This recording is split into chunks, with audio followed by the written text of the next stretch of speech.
G'day folks, and welcome to Great Chesterford Junction Model Railway. Well, I think where I left off last month in May was by telling you that I was designing and planning buildings to go over the top of these control panels. Well, as you can see, we have the buildings in place here, and I might just take you through a little bit of a slideshow to show you how they were made.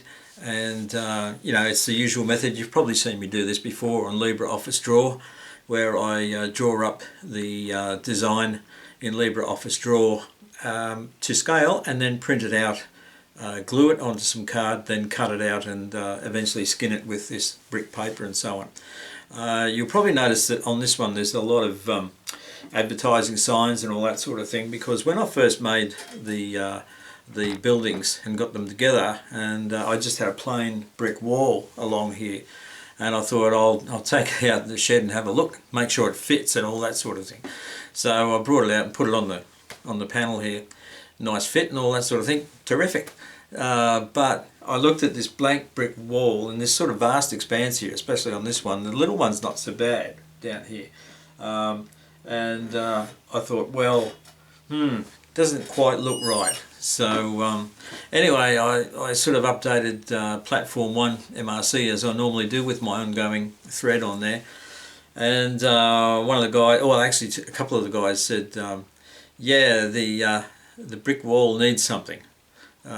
So one of the guys put up a bit of graffiti overlaid on it, and it looked pretty good actually. And so I thought, yeah, I agree with this. So I need to put something on there from it. For a start, I was going to have the logo for Bamford, the totem for Bamford on there anyway.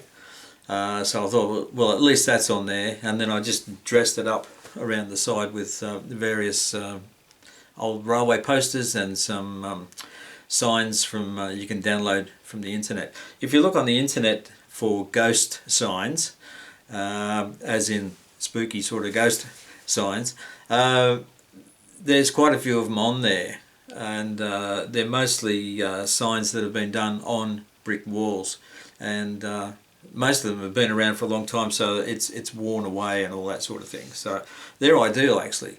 And so I had a plain brick wall here. It was a sheet of paper, plain brick wall. So when I got these posters, etc. together, what I did was line them up in my drawing program again to suit the size of this back wall. And then when I printed them out, I actually put a sheet of printed brick paper already with the brick on it into the printer, and then printed the images over the top of the bricks, and that's how it came out. So LibreOffice Draw is a good thing because you can alter the transparency of an image, and you can selectively remove colors in it so that it looks like the image has been worn, etc. So it's a good tool to have, and this is how it's come up. So I might just give you a quick run through on the building going together, and then I'll see you at the end. Folks, the building was drawn up in LibreOffice Draw, and the side walls, the back walls, the walls for the annexes and all that sort of thing were all drawn up.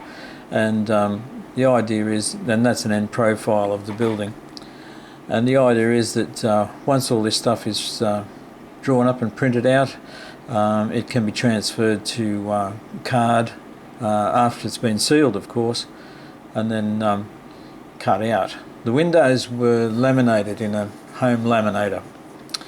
So here we are, first of all cutting out the window apertures and the door apertures because it's easier to do on the main card, and then the parts were cut out individually.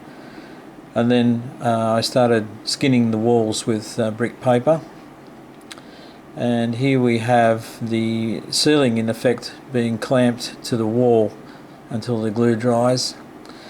And then the parts for the annexes were cut out, walls, and then I started to add the windows in. The windows were manipulated a bit in LibreOffice Draw as well. And then we put the doors in for the annexes and windows, and then eventually lintels and sills were added also to the building. At that stage I could then add the blank end walls onto the main wall for the annexes, and that makes it easier to fit the little annexes over the end blank. Makes it easier to attach to the main building. You'll notice on some of these images as well that I leave a flap of brick paper sticking out the corner, so I can trim that off when I've joined the parts together. We've got the roof panels cut out now. The annexes have a sub-roof at first, and here we are putting on the scale scenes slates, the strips of slates. And the main roof's all done there. Yeah, the sub-roof on the annexes, there's a main roof that goes over this as well. These are the bits of card that I used to stack together, glue together to make chimneys, and then skin them with brick paper. The chimneys in the middle are 5 layers of card, and on the end I had to add another 4 because I already had 1 layer on the end wall. And then gluing the roof on was tricky because it's 450 mils long, so I had to leave it overnight, and then it turned out like this. Still needing some parts to go in, so I started doing the annex roofs as well, with ridge capping as well, and fitted the chimneys in to the main building and just lined them up, and of course then started the same sort of process on the smaller building. And you know, we don't need to go through the whole process again, but you know, it's all the same really on a smaller scale.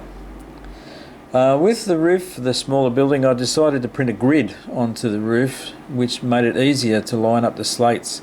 Scale scenes supply a grid, but this worked out better, I think. And then I've added some signage to the back wall, and based on suggestions from people and my own gut feeling as well, and then tested it out on the actual control panels to see if it fits okay, and all was good there, so it was time to press on and just keep going with the build to finish it off. So the next stage was to do downpipes and guttering.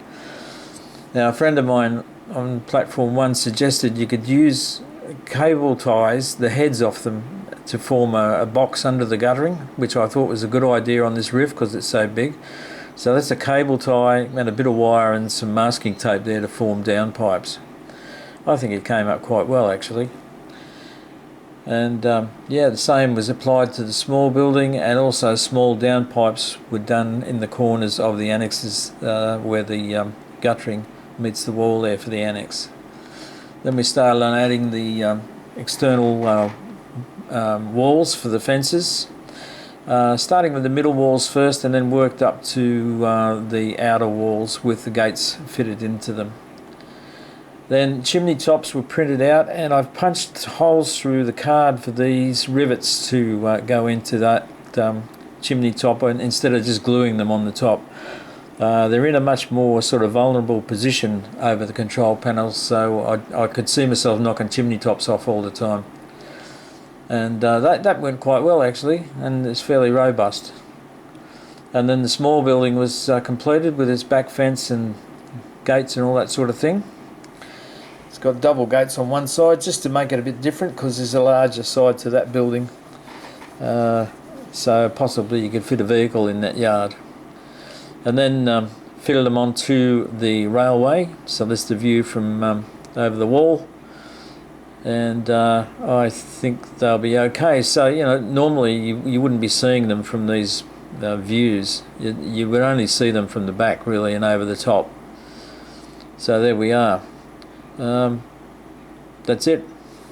Right folks, well I guess that's all I can tell you for this update, and where we go from here is anybody's guess, but I would think the logical step now is to sort of start putting fascias on the front of the board, and then I can work away from that with scenery and so on.